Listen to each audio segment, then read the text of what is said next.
hello guys, आज चाहिँ हामी भाइ म अनि अर्को भाइ छेमाको छोरा भएर डुल्न आम पानी परेछ मौसम चिसो चिसो छ अलिअलि फोटो खिच्न अनि हामी चाहिँ पाटेचौर गएर अहिले चाहिँ हामी पहिला सानोमा पढेको स्कुलमा आइँदैछौँ अनि कस्तो यहाँ पाइ चाहिँ कस्तो राम्रो छ के मौसमहरू चाहिँ अनि फेरि भ्यू पनि राम्रो देखिरहेको छ अनि फेरि त्यसपछि हामी चाहिँ हाम्रो स्कुलमा पनि आज आउन मन लाग्यो पुरानो स्कुलमा हामीले पहिला पढेको अनि हामी स्कुलमा मास्तिर आइसक्यौँ पहिला हामी यो चौरमा यो चौरन्ती बसेर चाहिँ हामीले पढ्थ्यौँ नास्ता पनि खान्थ्यौँ खेल्न पनि खेल्थ्यौँ अनि हामी यता खोल्सातिर यता झाङतिर चाहिँ लुक्ने चोर पुलिस खेल्न हिँड्थ्यौँ यो चाहिँ हाम्रो स्कुलको भवन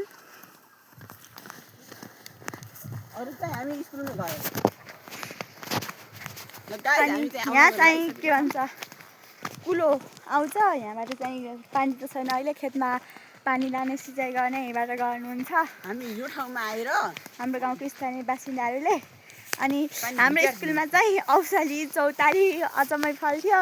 नास्ता नहुँदा पनि हामीले औसली चौतारी खान्थ्यौँ के भन्छ चौतारी पाकिसकेको छ चौतारी हामी चौतारी र औसलीले भोका हुन्थेन नास्ता नलिए पनि अहिले चाहिँ हामी स्कुलकै मास्तिरको चौरमा आयौँ देख्न सक्नुहुन्छ यो भनेको हामी कबड्डी खेल्दाखेरि भाग्ने ठाउँ हो हामी यताबाट भाग्दै यता आउने गर्थ्यौँ र यहाँ हामी केटा मिलेर कहिले कस्तो लड्ने कहिले कस्तो बस्ने कहिले कस्तो खाना खाने गर्थ्यौँ यो चाहिँ सम्झनाको लागि बनाएको भिडियो यो पनि चौतारीको रुख कस्तो लचक्कै पाकेको छ अनि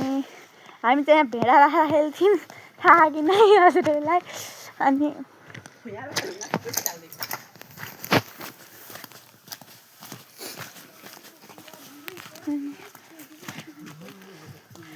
देख्न सक्नुहुन्छ हाम्रो एक्स स्कुललाई हामी पढ्दाखेरि चाहिँ हस्तो थिएन गाइड त्यो ड्रम थिएन यो बाटो थिएन जे भए पनि पुरानो स्कुलको माया लाग्दो रहेछ माया लाउँछ पनि अनि हामी चाहिँ हाम्रो स्कुलमा आयौँ भर्खरै हाम्रो स्कुल 5 सम्मको हो धुवाखर्का स्कुलको नाम चाहिँ श्री नेपाल राष्ट्रिय चन्द्रोदय आधारभूत प्राविधिक विद्यालय हो 2008 सालमा स्थापना भएको थियो चन्द्रकोट गाउँपालिका धुवाखर्का गुल्मीमा